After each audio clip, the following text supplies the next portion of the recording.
Hello there, I'm Mr. Jimmy, and these are some tips and ways how you can improve in Fortnite Chapter 2 Season 8 with equipment.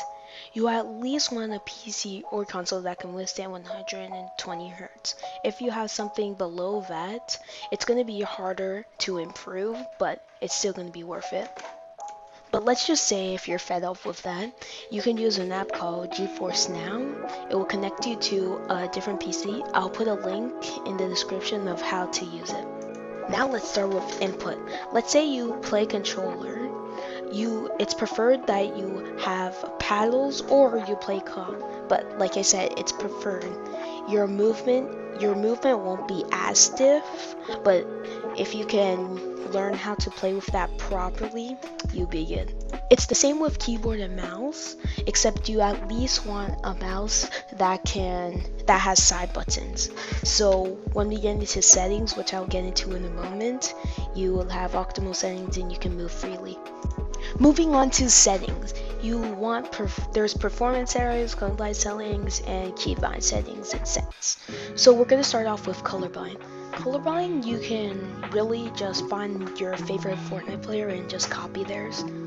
You at least want colorblind modes that can see through storm. So let's say if you're fighting someone in storm, it won't be as cloggy. I'll show you what I mean. And now this is performance setting. So if you're console, you can skip ahead, but for PC players, you at least want to use performance mode. You can decide if you want to use high or low message. If you're going to be creating content, high is preferred, but let's say you're trying to, go with comp and stuff like that, you would want to use low meshes. Something I forgot to add is, let's say if you have an AMD GPU, by tweakers it's recommended that you use DX12 over performance mode, but just experiment with both of them. Input delay, then high message. So now we have general settings. So for these settings, I'll put up on screen what settings you can prefer and what they do. Remember too, this is personal preference, so let's say if I have a setting that you don't like, you don't need to put that on. Remember, it's personal preference. It's also the same with sensitivity and keybinds. For sensitivity, you can just, use your own, make up your own, or you can copy the pro sensitivities. Like for an example, for me, I copied Veggie Fishy sensitivity, and I stuck with it. Really, that's what it is. When I get into keybind, you just need to use a sense, stick with it. If you keep on practicing over and over again, it'll be good. So for keybinds, I'm only gonna say like optimal building binds and edit binds for keyboard and mouse. It's because I play keyboard and mouse, so I don't really know that much about controller. So I suggest, let's say you play Claw or you use paddles.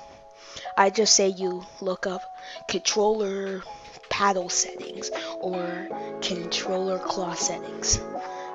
So for mouse and keyboard, for your wall and stair, you want it on one of the mouse buttons.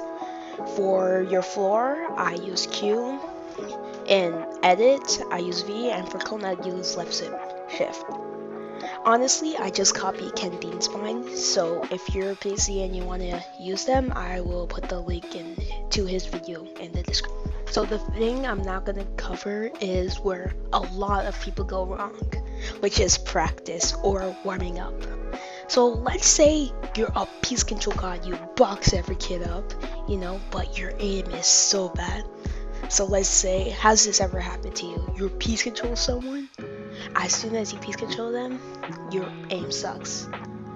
I suggest you use a 200 pump map, and remember, every code will be in the link in the description. I'll even put my warm-up video in the link in the description too. So let's say if you want to do my warm-up, that's what I mean. Anyway, let's say your aim is decent, but you're not as mechanically skilled. I say you do mostly Raiders maps or Peace Control maps. Or let's say you're both good at both, but you just run in. I say you learn how to do different peaks. So once you go into Peace Control practice, just use different peaks and see which angles. Or something that I did, I went on my mobile account and I went into a BHE match. And I just put in my VOD and the bot in different angles so I can see where they can hit me from and not. It's better to do it on mobile, especially because it has auto fire. Turn that on and do some peeks. There's another map, I just don't remember it. It'll probably be saying on screen, but I'll put in the link in the description too.